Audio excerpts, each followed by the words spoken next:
Welcome to Through the Bible with Les Feldick, a 30-minute walk through the Scriptures, teaching in-depth Bible truths that change people's lives. Now, here's your host, Les Feldick.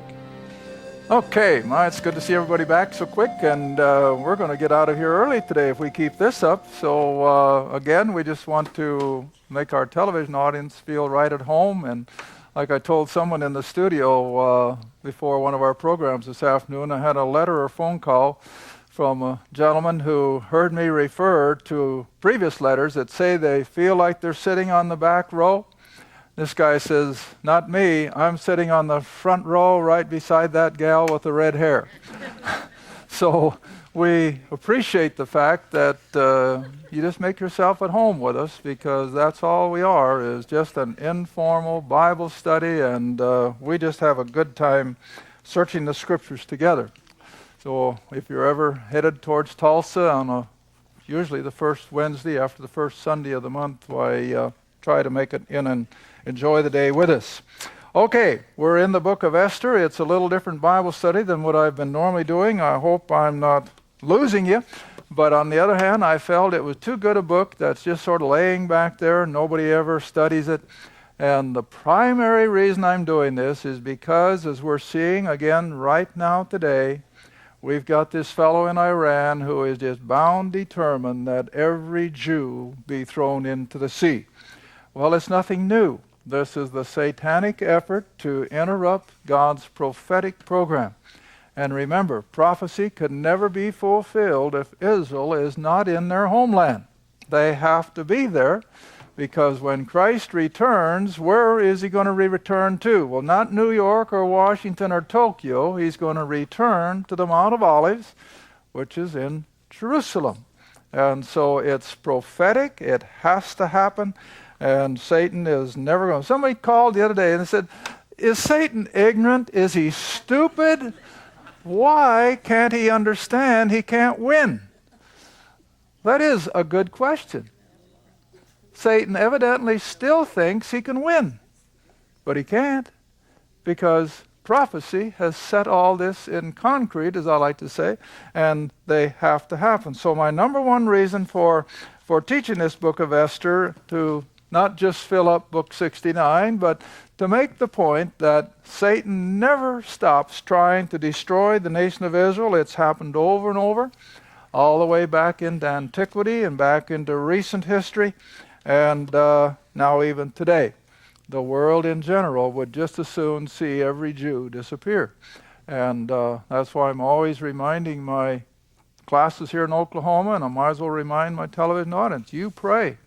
You pray for our president. I don't care whether it's a Democrat or a Republican in the White House. You pray for them, that they will maintain our stand with Israel. You know, I'm telling everybody lately, send a message to the White House. Remember Harry Truman. And Harry Truman proved that if you do what God wants you to do, he'll end up blessing you.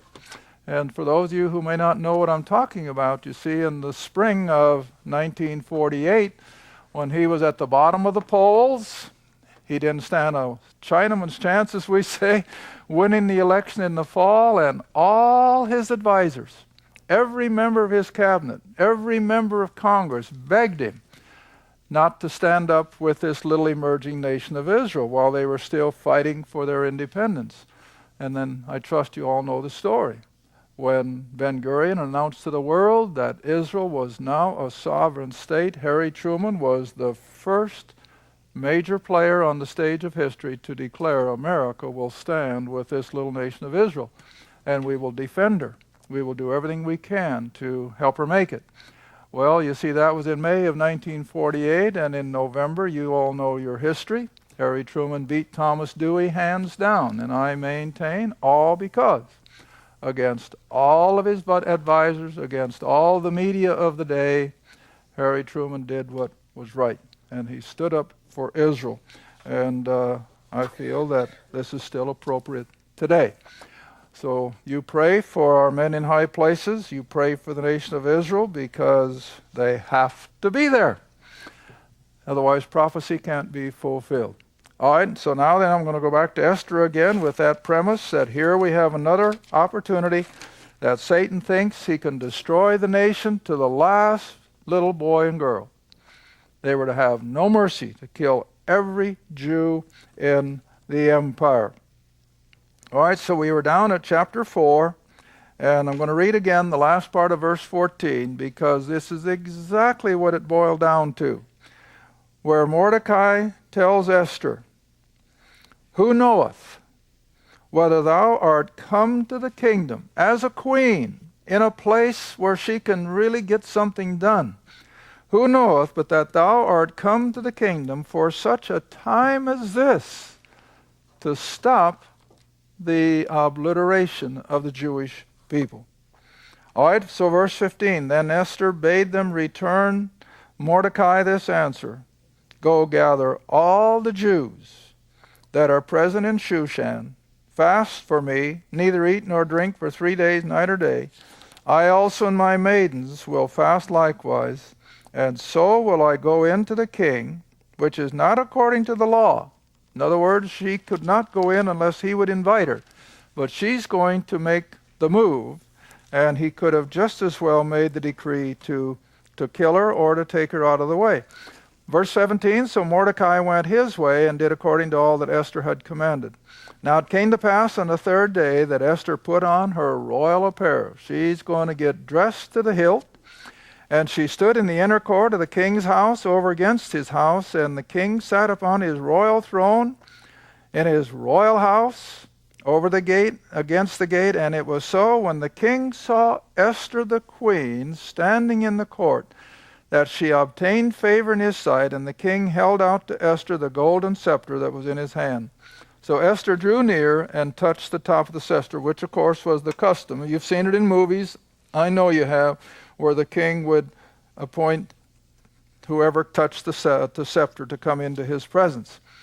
All right, so then verse 3, the king said, here it comes now, we're setting the stage to reverse everything against this Amalekite Haman. So the king said, "What wilt thou, Queen Esther, and what is thy request? It shall be given to thee, even to the half of the kingdom." And Esther answered, "If it seem good unto the king, let the king and Haman come this day into the banquet that I have prepared." Now she's just not asking him straight out, reverse the decree, but she's going to again, I think, get him pretty well, as we would say today, loosened up. And like a lot of people call it, attitude adjustment or whatever. Alcohol has been the vehicle for centuries, you know that. And so she's going to use the same thing. So she prepares a huge banquet. Verse 6, "And the king said unto Esther at the banquet of wine, What is thy petition? And it shall be granted thee. And what is thy request? Even to the half of the kingdom it shall be performed. Then answered Esther and said, My petition and my request is." Here it comes. And you know how they did in the antiquities. I know this because I read a lot of archaeology stuff. And this is exactly how they wrote each other letters. They would just flower and just give all kinds of descriptions of how great they were. And so she does the same thing. "If I have found favor in the sight of the king, and if it please the king to grant my petition and to perform my request, let the king and Haman come to the banquet that I shall prepare for them, and I will do tomorrow as the king hath said." So then Haman went forth joyful and with a glad heart. But when Haman saw Mordecai in the king's gate, that he stood not up nor moved for him, he was full of indignation, that's another word for wrath, against Mordecai. Nevertheless, Haman refrained himself, and when he came home, he sent and called for his friends and Zeresh his wife, and he rehearsed all that was taking place between him and the king, and how he feels that one of these days he's going to be second in the kingdom. He's really flying high. Then verse 12. "Haman said, Moreover, yea, Esther the queen did let no man come in with the king unto the banquet that she had prepared, but myself." You see how they like to lubricate their ego?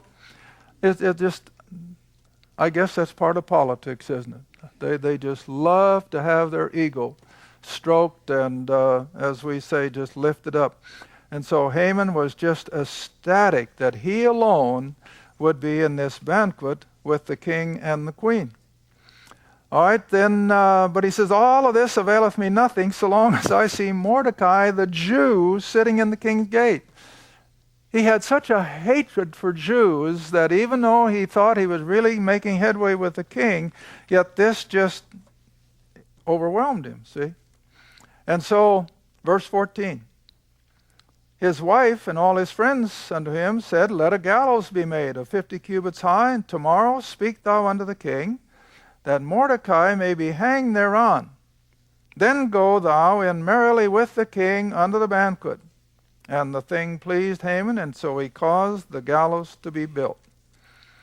But now here God moves in.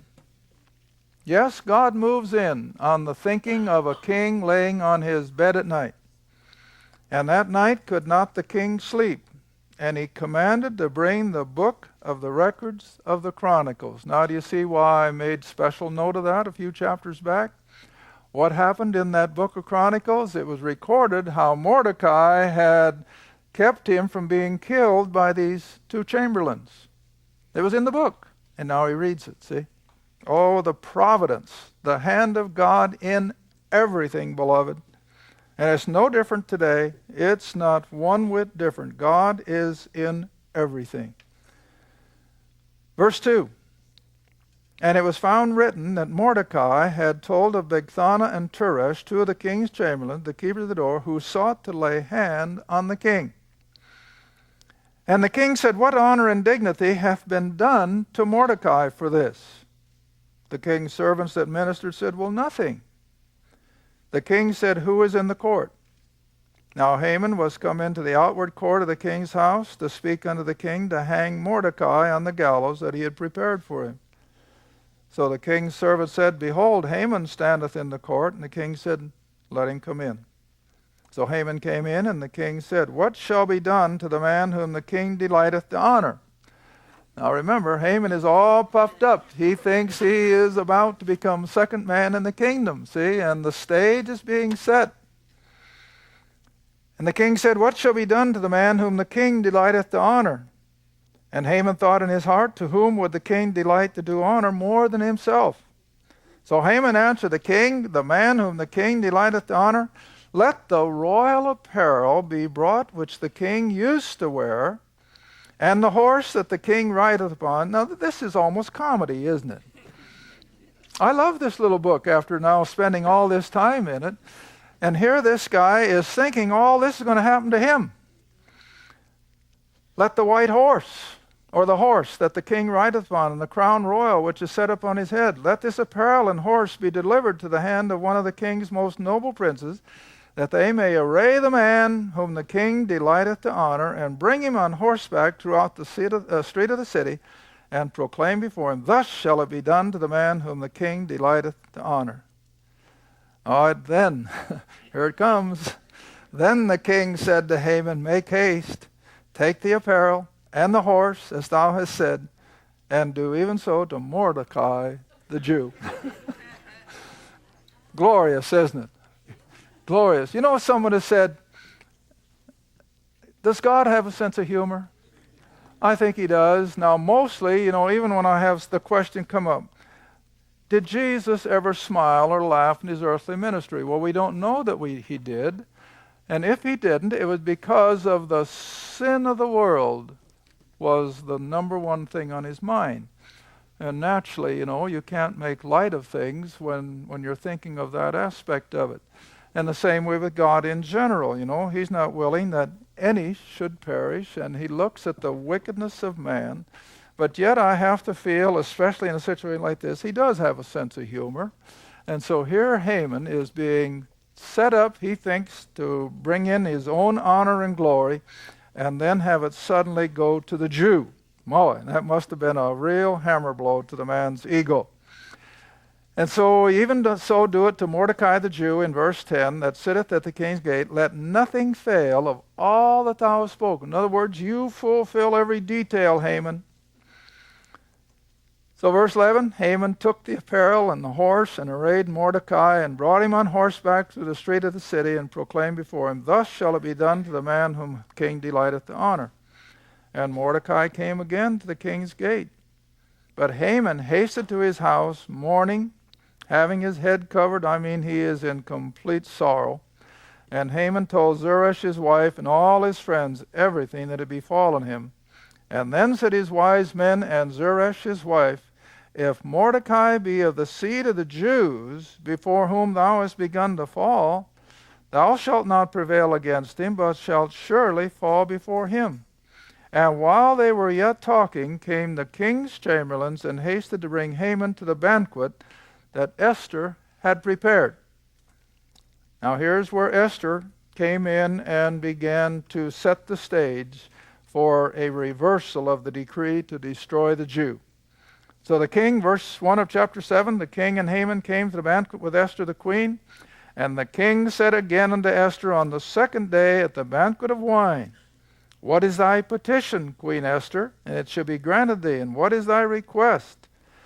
Then Esther the queen answered and said, if I had found favor in thy sight, O king, and if it please the king, let my life be given me at my petition, and my people, the Jews, now remember, at my request. For we are sold. The decree has gone out. We are sold, and I and my people are to be destroyed, to be slain, and to perish. But if we had been sold for bondmen and as women, in other words, if we had just been sold into servitude, I would have held my tongue, although the enemy could not countervail the king's damage. Then the king Ahasuerus answered and said unto Esther the queen, who is he? And where is he that dares presume in his heart to do so? In other words, to kill all the Jews. And Esther said, the adversary and the enemy. Now remember, there's only 3 people in that banquet, if I read right. The king, the queen, and Haman. And Esther said, the adversary and enemy is this wicked Haman. Then Haman was afraid before the king and the queen. And the king, arising from the banquet of wine in his wrath, went into the palace garden. Now that's why I referred to the archaeological digs of this palace, and they could reconstruct, according to the foundation stones, that this was the floor plan of this palace. So this is all set in antiquity archaeologically. Verse 7, and so the king arising in his wrath went into the palace garden, and Haman stood up to make request for his life to Esther the queen, for he saw that there was evil determined against him by the king. Then the king returned out of the palace garden into the place of the banquet of wine, and Haman was fallen upon the couch, I feel, that they have been reclining on to eat and partake of their banquet. And so Haman was fallen upon the bed whereon Esther, let's see, did I miss something? No, that's right. And Haman was fallen upon the bed or the couch whereon Esther was. Then said the king, this is just about a repeat of Joseph and, back there in Egypt. And so he finds himself on the couch whereon Esther was. And then said the king, will he force the queen also before me in the house? As the word went out of the king's mouth, they covered Haman's face. And Harbona, one of the chamberlains, said before the king, behold, the gallows are 50 cubits high, which Haman had made for Mordecai, who had spoken good for the king, standeth in the house of Haman. Then the king said, hang him thereon. So the very gallows that Haman had built, hoping to kill Mordecai, he hangs himself. And thus was the king's wrath pacified. Well, now we just keep right on going in chapter 8, and we'll finish the whole story of Esther this afternoon. So on that day did the king Ahasuerus give the house of Haman, the Jews' enemy, unto Esther the queen. And Mordecai came before the king, for Esther had told what it was unto her. And the king took off his ring, which he had taken from Haman, gave it to Mordecai, and Esther set Mordecai over the house of Haman. And Esther spake yet again before the king, and fell down at his feet, and besought him with tears to put away the mischief of Haman the Agagite, and his device that he had devised against the Jews. And again the king held out the golden scepter toward Esther. Esther arose and stood before the king. and said, if it please the king, and if I have found favor in his sight, and the things seem right for the king, and I be pleased in his eye, let it be written. Now here it comes. To reverse the letters devised by Haman, the son of Hammedatha, the Agagite, which he wrote to destroy the Jews which are in all the king's provinces. For how can I endure to see the evil that shall come to my people? Or how can I endure to see the destruction of my kindred? Then the king said to Esther the queen, and to Mordecai the Jew, behold, I have given Esther the house of Haman, and him they have hanged upon the gallows because he laid his hand upon the Jews. Write you also for the Jews as it liketh you, in the king's name, seal it with the king's ring, for the writing which is written in the king's name and sealed with his ring may no man reverse. And then were the king's scribes called in the 3rd month, that is the month Sivan, on the 3rd and 20th day thereof. And it was written according to all that Mordecai commanded the Jews and to the lieutenants from India to Ethiopia, the 127 provinces, and every province according to the writing thereof, that the language to the Jews according to their writing and according to their language. Okay, now here we come. This is what I wanted you to see. The post office, everything was already operating clear back there 500 years before Christ. Verse 11, wherein the king granted the Jews which were in, no, verse 10, I'm sorry, and he wrote in the king's name and sealed it with the king's ring and sent letters by posts on horseback, riders on mules and camels, and young dromedaries. Boy, if that isn't the Pony Express, I don't know what is. And so all these riders went out all the way across the empire. Now picture that, all the way from India to around the Mediterranean on the south and on the north. And all the posts were made aware of the king's reversal that would now put the Jew in the place of preeminence. Now verse 11, wherein the king granted the Jews which were in every city to gather themselves together and to stand for their life. And now it's reversed, to destroy, to slay, and to cause to perish all the power of the people and province that would assault them, both little ones and women, and to take the spoil of them for a prey. Upon one day in all the provinces of King Ahasuerus, namely upon the 13th day of the 12th month, which is the month Adar, that the copy of the writing for a commandment to be given in every province was published unto all people, that the Jews should be ready against that day to avenge themselves on their enemies. So the posts that rode upon mules and camels went out, hastened and pressed on by the king's commandment. And the decree was given at Shushan the palace. And Mordecai went out from the presence of the king in royal apparel of blue and white, a great crown of gold, and with a garment of fine linen and purple. And the city of Shushan rejoiced and was glad. The Jews had light and gladness and joy and honor.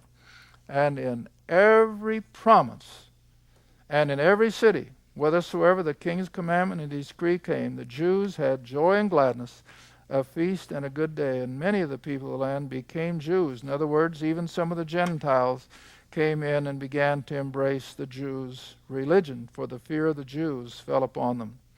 Well, anyway, as we go through the rest of this chapter, and we find that the vengeance is turned from killing the Jews to killing all those who hated them, and the Jews come back into a place of preeminence. Now verse 5 of chapter 9.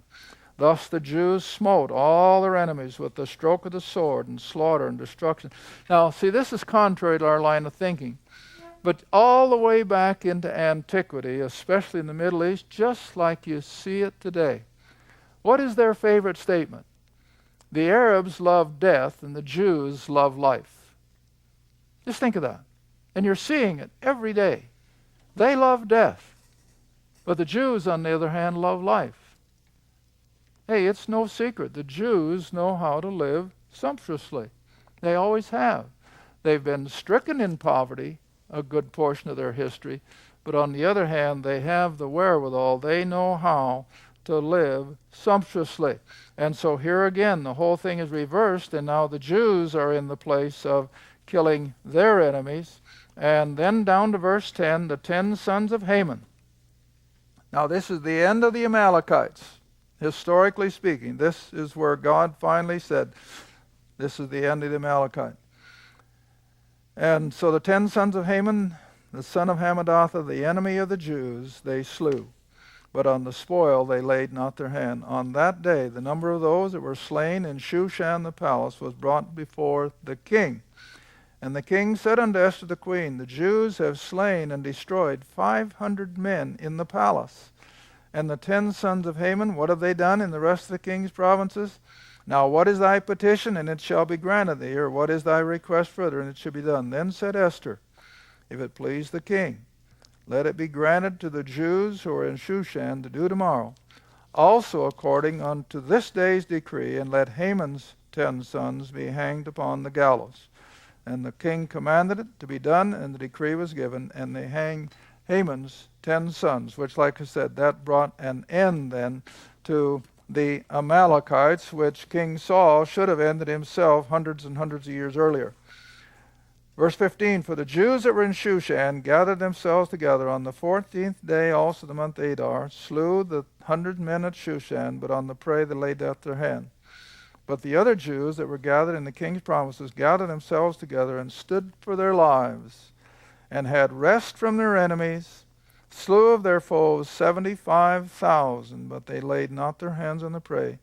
And on the 13th day of the month Adar, and on the 14th day of the same rested day, and made it a day of feasting and gladness. And now we'll pick that up in our final half hour, and we'll find that it is a feast day that is still celebrated in Israel today. And the name of the day is Purim, P-U-R-I-M. And it is still celebrated traditionally by Jews going all the way back to the time of Queen Esther. Interesting, not like I normally like to teach, but hopefully this is just a little interlude, and we're going to be going into the minor prophets in our next study.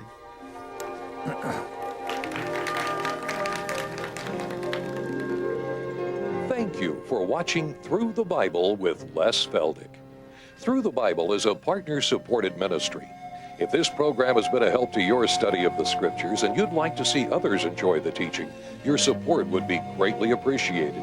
Write to us at Les Feldick Ministries, 30706 West Lona Valley Road, Kinta, Oklahoma, 74552. Or call 1-800-369-7856.